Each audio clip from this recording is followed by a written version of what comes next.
The first thing Tessa Norton noticed when she walked into her late aunt's flower shop was the smell, not the heady perfume of roses or the crisp scent of freshly cut stems, but the musty odor of neglect.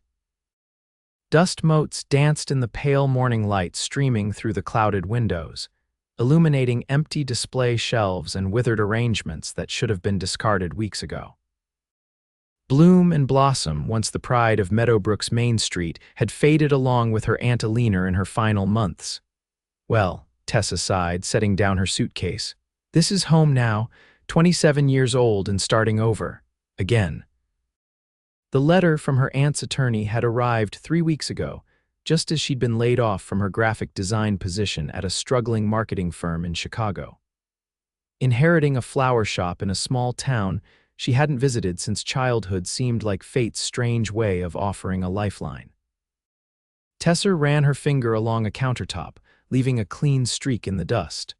Her aunt had been her only real family after her parents died in a car accident when she was 12. She'd spent summers here until college pulled her away, and then career ambitions kept her in the city.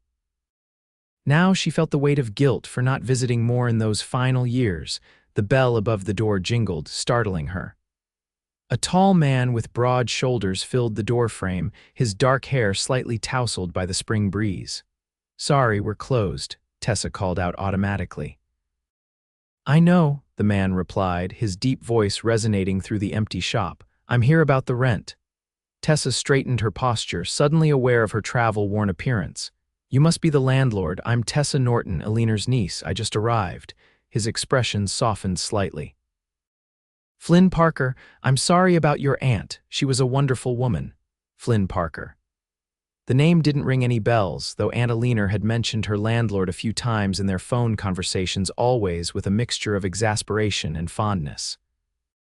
He didn't look like what Tessa had imagined. She'd pictured someone older, perhaps with a paunch and thinning hair. This man was probably in his early 30s, with striking blue eyes that seemed to take in everything at once. "Thank you," Tessa said, walking toward him. I know she had fallen behind on some payments. I'm planning to get things in order as soon as possible. Flynn waved his hand dismissively. "That's not why I'm here. I actually came to see if you needed anything. Alina mentioned you might be taking over the shop." That was the plan, but... Tessa gestured around the neglected space. "I'm not sure what I've gotten myself into." Flynn's eyes followed her gesture, taking in the state of the shop with a frown. "It wasn't always like this. This place used to be the heart of Main Street." "I remember," Tessa said softly. "I spent summers arranging flowers with my aunt when I was a kid." Something in Flynn's expression shifted, a flash of recognition. "You're that Tessa, the one who made those little paper flower cards that Alina kept by the register." Tessa felt her cheeks warm. "You remember those." "Alina showed them to everyone who came in," Flynn said with a smile that transformed his serious face. "She was incredibly proud of you." An unexpected lump formed in Tessa's throat. She turned away, pretending to examine a dried arrangement. "I haven't made one of those in years." "Well," Flynn said after a moment, "I should let you get settled, but my offer stands if you need anything. I'm just a call away. My office is actually right upstairs." Tessa nodded, grateful for the gesture. "Thank you, I might take you up on that once I figure out where to start." As he turned to leave, Flynn paused at the door. "By the way, there's a business owners meeting tomorrow at the community center. 7 o'clock might be a good way to introduce yourself to everyone." After he left, Tessa stood in the middle of the shop, feeling both overwhelmed and strangely determined. She hadn't planned on staying in Meadowbrook permanently. The idea had been to fix up the shop, sell it, and return to Chicago with some much-needed capital to restart her life. But standing there, surrounded by the ghosts of arrangements past and childhood memories, something stirred inside her. This place had been her aunt's passion, her legacy. Could Tessa really just sell it off to the highest bidder? The following morning, Tessa woke early, determined to at least assess what she was dealing with. The apartment above the shop, now hers, was small but charming, with exposed brick walls and windows that overlooked the town square. Her aunt had decorated it with vintage botanical prints and shelves overflowing with gardening books. After a quick breakfast, Tessa headed downstairs, armed with cleaning supplies and a portable speaker. If she was going to tackle this mess, she needed music. As she scrubbed and swept, memories of summers spent in the shop flooded back, learning how to trim stems at the perfect angle, the secret to making roses last longer, how to comfort someone buying funeral arrangements. By midday, she had cleared out the dead inventory and cleaned most of the display cases. The shop was starting to look less abandoned, though still a far cry from what it once was. Tessa was contemplating the state of the ancient cash register when the bell jingled again. Flynn stood in the doorway holding 2 paper bags. "I thought you might need lunch. That's—" Tessa was momentarily speechless. "That's very kind of you," he shrugged, setting the bags on the newly cleaned counter. Eleanor used to forget to eat when she was working. "I figured it might run in the family." Tessa smiled, realizing she was indeed hungry. "Guilty as charged, thank you." They sat on stools behind the counter, unwrapping sandwiches from the local deli. Tessa couldn't help noticing that Flynn seemed perfectly at ease in the shop, knowing where to find napkins and even locating 2 relatively clean glasses for water. "So, what's your plan for Bloom and Blossom?" Flynn asked between bites. Tessa hesitated. "Honestly, I'm still figuring that out. I was a graphic designer in Chicago until recently. I know flowers from helping my aunt, but running a business is a whole different thing." "The flower business has changed a lot since Eleanor started," Flynn admitted, "but there's still demand. People order flowers for weddings, funerals, anniversaries, apologies, all the big moments. The problem is getting them to order from here instead of online or the supermarket," Tessa pointed out. Flynn nodded. "True, but you have something they don't, a dusty shop and outdated equipment." He laughed, a rich sound that made Tessa smile despite herself. "You have the personal touch. Eleanor knew everyone in town, what they liked, what they could afford, whose anniversary was coming up. That's worth something." Tessa considered this. Her aunt had indeed had a knack for making every customer feel special. "I'm not her, though." "No," Flynn agreed, "but you're here, that's a start." After lunch, Flynn helped her carry some of the larger broken items to the dumpster behind the shop. Tessa couldn't help noticing that he seemed to know the layout of the place intimately, down to which door hinges stuck and which floorboards creaked. "How long have you owned this building?" she asked as they headed back inside. "About 5 years," he replied. "I bought it when I moved back to town after college." "And what do you do besides collect rent from struggling florists?" Tessa meant it as a joke, but immediately worried it sounded rude. Flynn just smiled, though. "I run Parker Investments.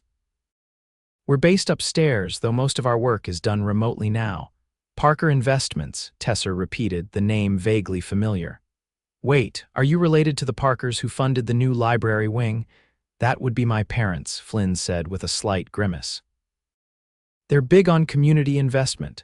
And you're not." Flynn seemed to consider the question carefully.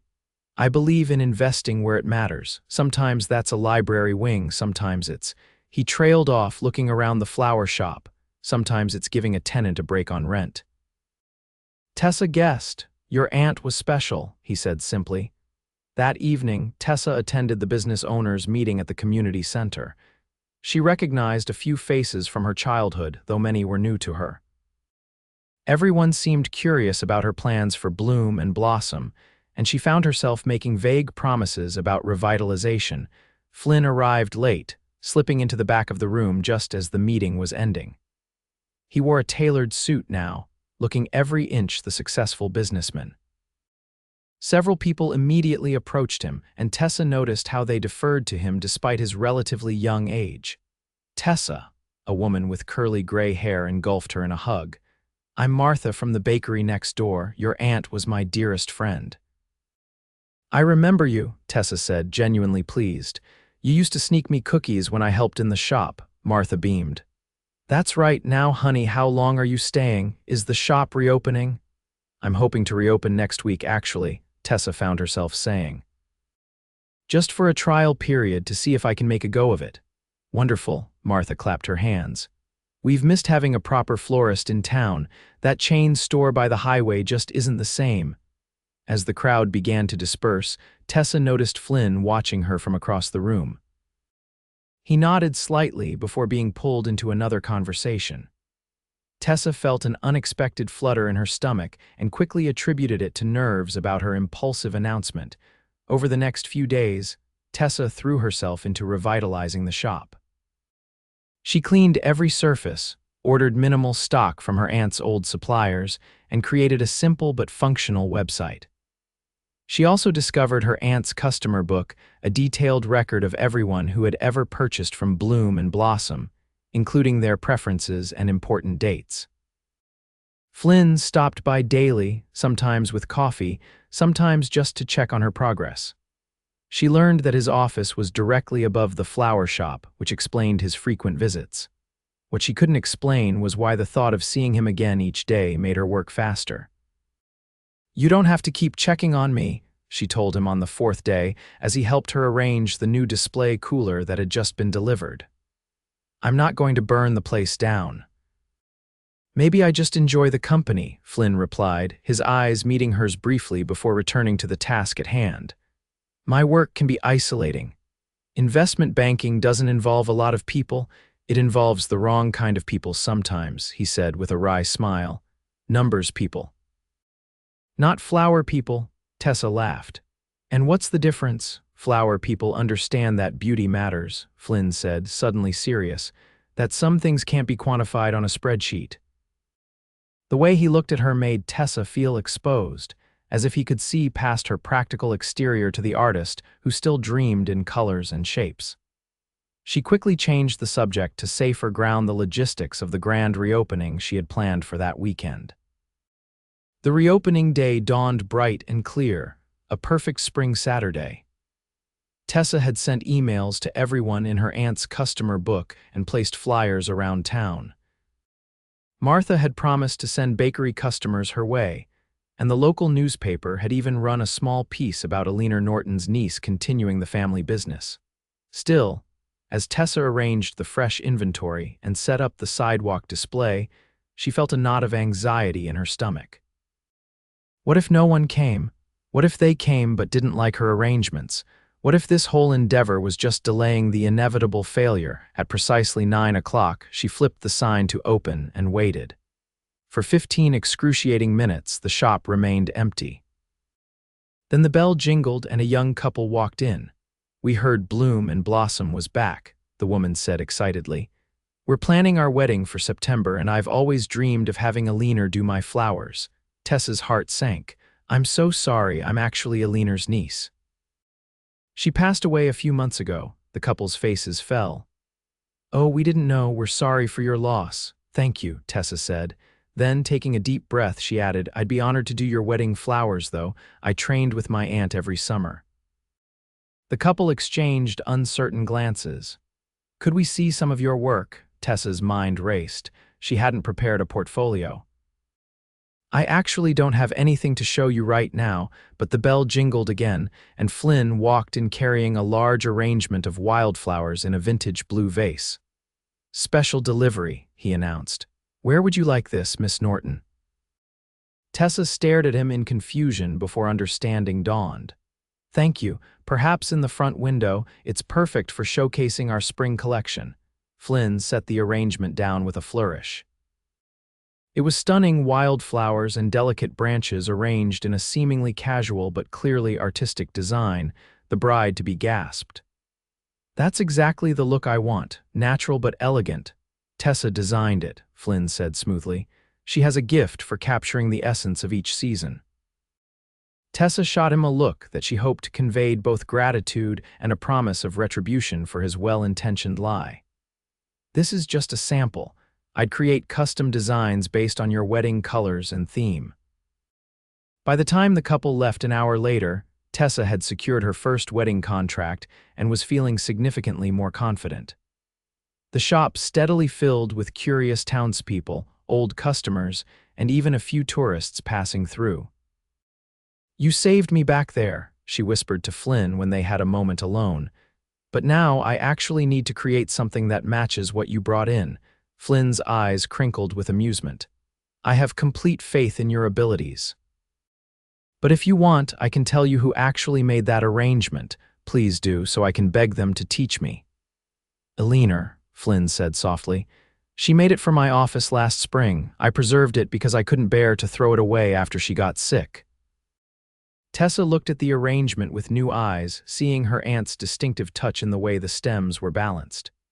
You kept it all this time, Flynn nodded, suddenly looking uncomfortable. I should go, you've got customers waiting. Before Tessa could respond, he was gone, leaving her to wonder about the man who had preserved her aunt's flowers and then used them to help her when she needed it most. The reopening was a success by any measure. By closing time, Tessa had sold most of her inventory, booked 2 weddings and a retirement party, and collected a list of regular customers who wanted weekly arrangements delivered to their homes or businesses. As she locked the front door, exhausted but exhilarated, she noticed a light still on in the office above. Without overthinking it, she walked around to the side entrance and climbed the stairs to Flynn's office. The door was ajar and she could see him sitting at his desk, surrounded by papers and computer screens. He looked up at her knock, surprise evident on his face. "Tessa, everything okay? Everything's great, actually." She stepped into the office, noticing for the first time how impressive it was, tastefully decorated with modern furniture and art, with large windows overlooking the town square. "I wanted to thank you for today and for all your help this week." Flynn leaned back in his chair. "You did all the hard work. I just provided moral support and the occasional sandwich." "And a crucial floral arrangement," Tessa reminded him with a smile. "Seriously, Flynn, I don't think I could have done this without you." Something shifted in his expression, a vulnerability that seemed at odds with his confident demeanor. "I'm glad I could help. Eleanor would be proud of you." "I hope so." Tessa hesitated, then decided to ask the question that had been nagging at her. "Why did you keep my aunt's arrangement all this time?" Flynn was quiet for a long moment. "Your aunt was more than just a tenant to me. When I moved back to town after my MBA, I was under a lot of pressure from my family to join the main branch of Parker Investments in New York. Eleanor would let me sit in her shop when I needed to think. No pressure, no expectations, just peace and flowers." "That sounds like her," Tessa said, remembering how her aunt had always given her space to create without judgment. "When I decided to stay in Meadowbrook and open a branch office here instead, my parents thought I was throwing away my potential," Flynn continued. "Eleanor was the one who told me I was brave for choosing my own path. That arrangement was a gift to celebrate my first year of profitability." Tessa was touched by the story and surprised by this glimpse into Flynn's life. She had assumed his path had been smooth and privileged. "Thank you for sharing that, and for sharing her arrangement today." "It seemed fitting," Flynn said. Then, with a hint of mischief, "Though now you'll have to actually create something that good for that poor couple's wedding." Tessa groaned. "Don't remind me, I'm already panicking about it."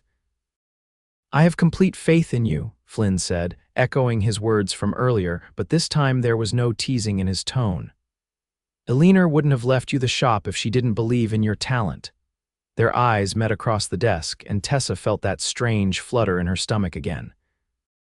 This time she couldn't blame it on nerves. The following weeks fell into a pleasant rhythm. Tessa would open the shop each morning, often finding coffee waiting for her, courtesy of Flynn. He would stop by during the day, sometimes with lunch, sometimes just to chat between his meetings. In the evenings, she would experiment with new arrangements, occasionally asking for his opinion, which he always gave honestly but kindly. Business was steadily growing. Word had spread about the quality of her work, particularly after she successfully executed the wedding arrangements that had seemed so daunting at first. She had hired a part-time assistant, a local college student named Zoe who was studying botany and had a good eye for color. One afternoon, as Tessa was closing up shop, Flynn appeared with an uncharacteristically serious expression. "You have dinner plans?" he asked. "Just leftover pasta and Netflix," Tessa admitted. "Why? There's something I need to discuss with you, business-related," he added quickly. "Would you join me at Riverside Inn in an hour?" Tessa's heart sank. Riverside Inn was the fanciest restaurant in town, the kind of place where important business discussions happened. Was he finally going to talk about the rent she still hadn't fully caught up on? Of course, she agreed, trying to keep her voice steady. I'll meet you there. An hour later, wearing the only nice dress she had brought from Chicago, Tessa entered the restaurant. Flynn was already seated at a quiet corner table, looking handsome in a dark blue shirt that matched his eyes. He stood as she approached, pulling out her chair with old-fashioned courtesy. "You look beautiful," he said, his eyes briefly taking in her floral print dress. "Thank you," Tessa replied, trying to ignore the warmth his compliment created. "So what's this business we need to discuss?" Flynn waited until they had ordered and the waiter had left before leaning forward slightly. "I received an offer on the building today." Tessa felt as though the floor had dropped away beneath her. "Oh, it's significantly above market value," Flynn continued. "The developers want to convert the entire block into upscale condos with retail spaces on the ground floor." "I see," Tessa said, her mind racing. She had no lease, only a month-to-month arrangement her aunt had established years ago. "When would I need to be out?" Flynn looked startled. I'm not asking you to leave, Tessa. But if you're selling the building—" "I haven't decided to sell," Flynn interrupted. "I wanted to talk to you first." Tessa frowned, confused. "Why, it's your building, it's a business decision." Flynn ran a hand through his hair, a gesture Tessa had come to recognize as a sign of frustration. "It's not just a business decision. This building, your shop, they matter to the community, they matter to me." "Flynn," Tessa said gently, "you don't need to worry about me. I knew this was probably temporary when I came here." "Is that what you want?" Flynn asked, his blue eyes intense. For this to be temporary, the question caught her off guard. What did she want? When she'd first arrived in Meadowbrook, her plan had been clear: fix up the shop, sell it, return to Chicago. But now, "I don't know," she admitted. "I've grown attached to the place, to the customers, too." She trailed off, not ready to say what they both knew was hanging between them. Flynn reached across the table and took her hand. "I'm not going to sell the building, Tessa. I never was. I just needed a reason to have this conversation with you." "What conversation?" Tessa asked, her heart beating faster as his thumb traced circles on the back of her hand.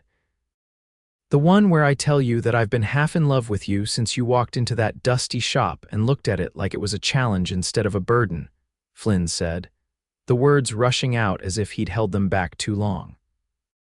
"The one where I admit that I've found every possible excuse to see you because you make me feel more alive than balance sheets and investment portfolios ever could." Tessa stared at him, speechless. "Flynn, I know it's sudden," he continued, "and I know you might not feel the same way. You might still be planning to leave, but I needed you to know before you made any decisions." "It's not sudden," Tessa said softly, turning her hand to intertwine her fingers with his. "Not for me anyway. I've been fighting this feeling since you brought me lunch that first day." Flynn's smile was like sunrise breaking across his face. "Really, really," Tessa confirmed, feeling lighter than she had in months, maybe years. "But Flynn, I need to know something. The rent, what about it? Have you been giving me a break because you liked me, or because you felt sorry for me?" Flynn's expression grew serious. "Neither. I gave your aunt a reduced rate years ago because she let me use the shop as an unofficial office when I was starting out. I kept the same rate for you because it was fair.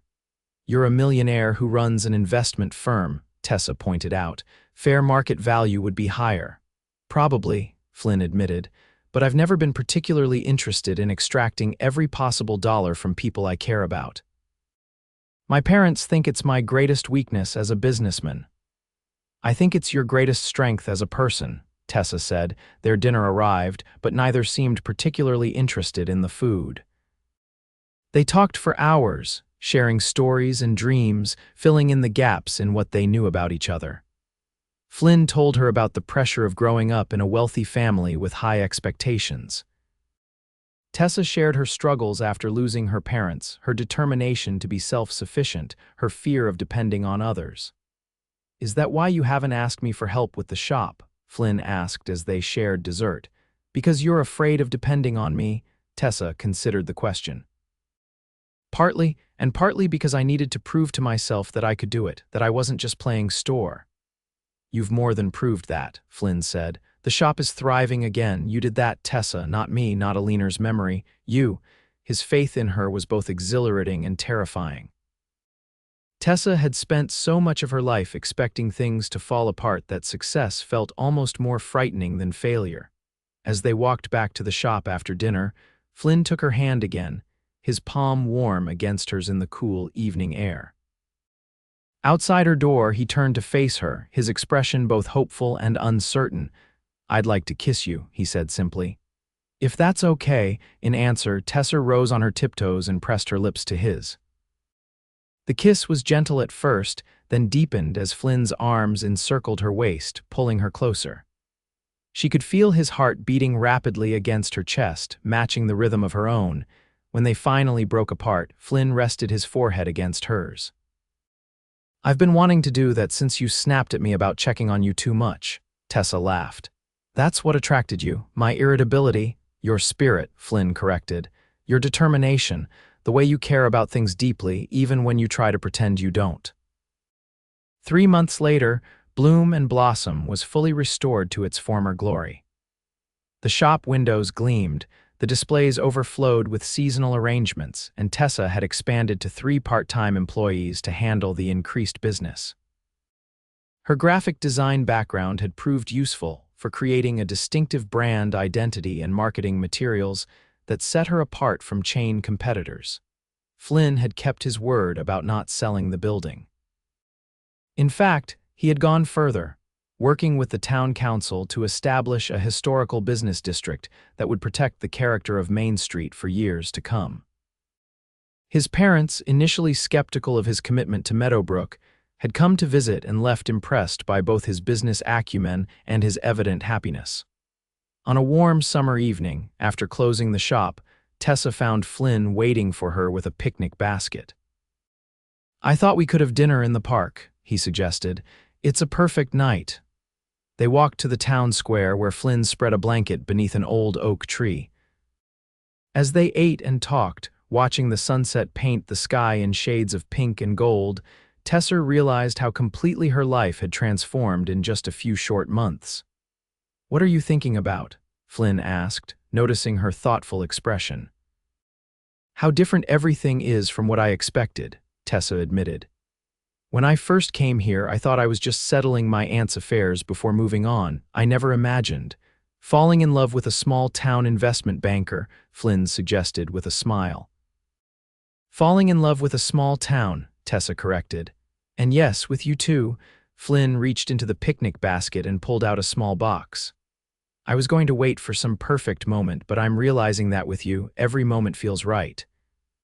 Tessa's breath caught as he opened the box to reveal a vintage ring with a delicate floral design. "Flynn, I love you, Tessa Norton," he said, his voice steady despite the vulnerability in his eyes. "I love your creativity, your determination, your kindness. I love the way you've brought beauty back to our town and to my life. Will you marry me?" Tears filled Tessa's eyes as she nodded, too overwhelmed to speak immediately. When she finally found her voice, it was to whisper, "Yes, yes, of course I will." As Flynn slipped the ring onto her finger, Tessa couldn't help asking, "How long have you been planning this?" Flynn smiled, the expression both sheepish and tender. "Remember when I told you that Alina would let me sit in her shop when I needed to think? One of those times, years ago, she showed me a picture of her niece in Chicago. She told me you were the most talented, stubborn, big-hearted person she knew, and that someday you'd come back to Meadowbrook where you belonged." "She said that?" Tessa asked, astonished. "She did," Flynn confirmed. "And I think I started falling for you then, just from the way she described you. When you actually showed up at the shop, it was like seeing a character from a favorite story come to life." "So you've been, what, loving me from afar all this time?" Flynn laughed, pulling her close. "Not exactly. I was intrigued by the idea of you, but falling in love with the real Tessa that happened the moment you looked around that dusty old shop and saw possibility instead of ruin." As the first stars appeared in the darkening sky, Tessa rested her head on Flynn's shoulder, the ring catching the last light of day on her finger. She had inherited a fading flower shop, not knowing that her new landlord had been waiting to love her, and not knowing that in bringing the shop back to life, she would find her own heart blossoming in ways she never could have imagined.